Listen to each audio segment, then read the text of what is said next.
Hello viewers, আসসালামু আলাইকুম ওয়া রাহমাতুল্লাহ। আশা করি সবাই অনেক অনেক ভালো আছেন।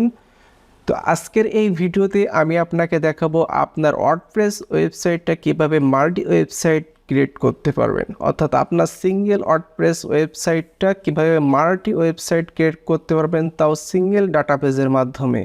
অর্থাৎ আপনি যদি ওয়ার্ডপ্রেস সাইট ক্রিয়েট করেন, তারপর সাবডোমেইনে আরেকটা ক্রিয়েট করেন, তাহলে এখানে আপনার 2-3টা ডাটাবেস ক্রিয়েট হয়ে যায়।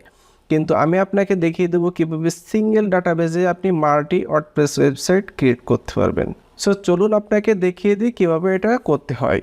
সো এটা করার জন্য অবশ্যই আপনি আপনার অ্যাডমিন প্যানেলটা লগ ইন করে নেবেন। সো আমি আমার অ্যাডমিন প্যানেলটা দেখতে পাচ্ছেন লগ ইন করে নেওয়া আছে।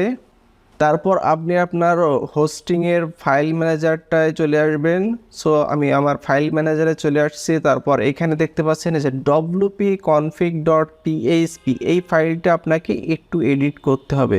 তো এখানে রাইট মাউসে ক্লিক করবেন, তারপর এখান থেকে এডিট অপশনে ক্লিক করবেন, তারপর এখান থেকে যে এডিট এটা ক্লিক করবেন। সো এটা ক্লিক করার পর এখানে নিচের দিকে চলে আসবেন। তারপর এখানে একটা ফাঁকা ঘর দেখতে পাচ্ছেন, আর এখানে যে লেখা দেখতে পাচ্ছেন যে স্টপ এডিটিং, এবং নিচেও দেখুন এখানে লেখা আছে যে স্টপ এডিটিং। সো এই দুই স্টপ এডিটিংয়ের মাঝে যে ফাঁকা জায়গা, এখানে আপনাকে কিছু কোড লিখতে হবে। সো কোডটা আমি অবশ্যই ডিসক্রিপশন বক্সে লিখে দিয়ে দেবো, সেখান থেকে আপনি কপি করে নিতে পারেন। সো আমি কোডটা এখানে পেস্ট করে দিয়েছি। তারপর এখান থেকে সেভ চেঞ্জ এই অপশনে ক্লিক করবেন। সো আমি সেভ চেঞ্জে ক্লিক করে এখানে ওকে প্রেস করছি, ডান। আমার কোডটা লেখা হয়ে গেছে।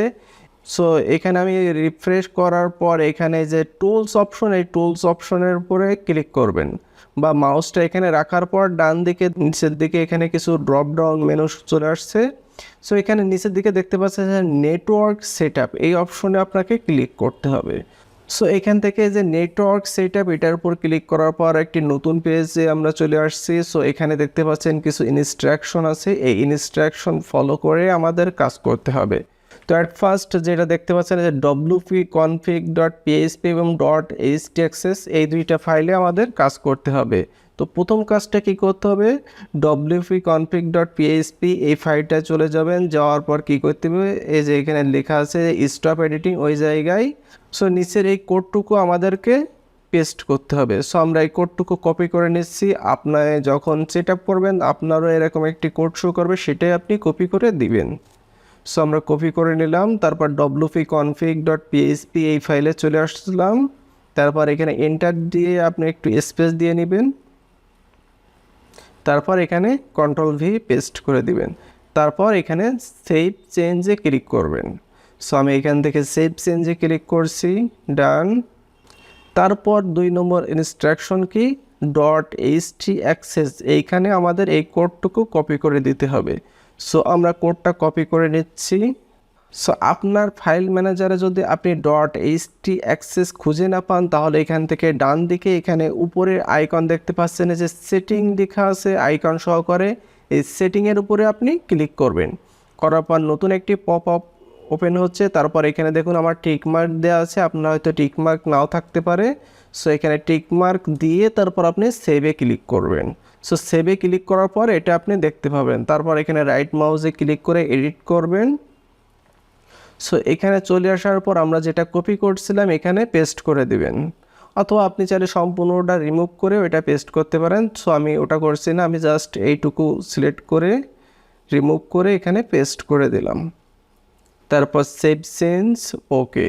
সো আমাদের সেভ চেঞ্জ করার পর আমরা আমাদের অ্যাডমিন প্যানেলে চলে যাব। তারপর যদি আমাদের এই অ্যাডমিন প্যানেলটা রিফ্রেশ করি, তাহলে আমাদের অটোমেটিকলি লগ আউট করে দিবে, অর্থাৎ আমাদের কিছু সিস্টেম চেঞ্জ করার জন্য এটা হয়েছে।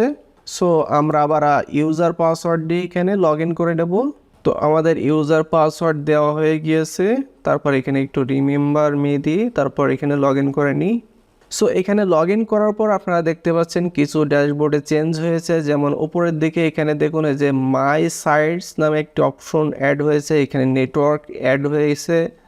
তারপর এখানে আরও কিছু নতুন জিনিস অ্যাড হয়েছে। সাপোজ এখান থেকে যদি আমি নেটওয়ার্কে ক্লিক করি, তাহলে দেখুন এখানে নতুন সিস্টেমটা অ্যাড হয়েছে, অর্থাৎ এটা এখন আমাদের মেইন সাইট। আপনি যদি নতুন একটা অ্যাড করতে চান, তাহলে অ্যাড নিউয়ে ক্লিক করার পর এখানে আপনি আপনার সাইট নেম দিবেন। সাপোজ আমি এখানে একটা বইয়ের ওয়েবসাইট তৈরি করব।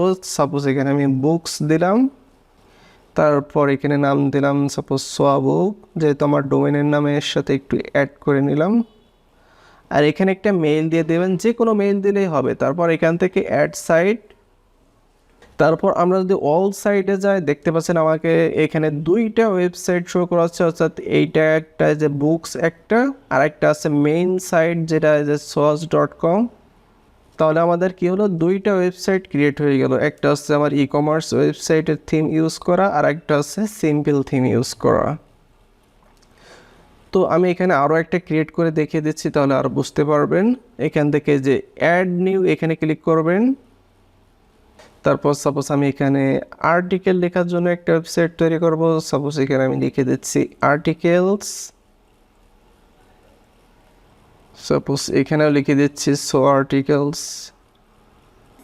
তারপর এখানে যে কোনো একটা মেল দিয়ে দেবেন, তারপর অ্যাড সাইট। তাহলে এখানে দেখতে পাচ্ছেন আমাদের 3টা ওয়েবসাইট ক্রিয়েট হয়ে গিয়েছে, তাও আপনার সিঙ্গেল ডাটা পেজের মাধ্যমে। সাপোজ আপনাদের বুঝতে যদি অসুবিধা হয় তার জন্য আমি কি করি, একটু এখান থেকে থিমগুলো এনাবল করে দিই। অর্থাৎ আপনার এখানে যত থিমগুলো অ্যাড করবেন সবগুলো এখান থেকে নেটওয়ার্ক এনাবল করে দিলে যে কোনো ওয়েবসাইটে আপনি ইউজ করতে পারবেন। সো আমি এখান থেকে এনাবল করে দিলাম, তো মেইন ডোমেনে এটাই থাক। সো বুকসে দেখুন এখানে যে T20 থিমটা ইউজ করা আছে, আর সাপোজ এখানে আর্টিকেল, এটা আমরা থিমটা চেঞ্জ করে দিচ্ছি, তাহলে আরও সহজে আপনি বুঝতে পারবেন। সাপোজ এটা দিলাম, ওকে। এবার যদি সাইটটা ভিজিট করি দেখুন এটা, অর্থাৎ এইভাবে আপনি আনলিমিটেড ওয়েবসাইট ক্রিয়েট করতে পারবেন। আপনি সিঙ্গেল ডাটাবেজের মাধ্যমে, সিঙ্গেল ডোমেইনের মাধ্যমে আনলিমিটেড ওয়েবসাইট ক্রিয়েট করতে পারবেন। সো ভিউয়ার্স, এই ছিল আজকের ভিডিওটি। যদি ভালো লাগে অবশ্যই চ্যানেলটি সাবস্ক্রাইব করে রাখবেন। ভালো থাকুন, আল্লাহ হাফেজ।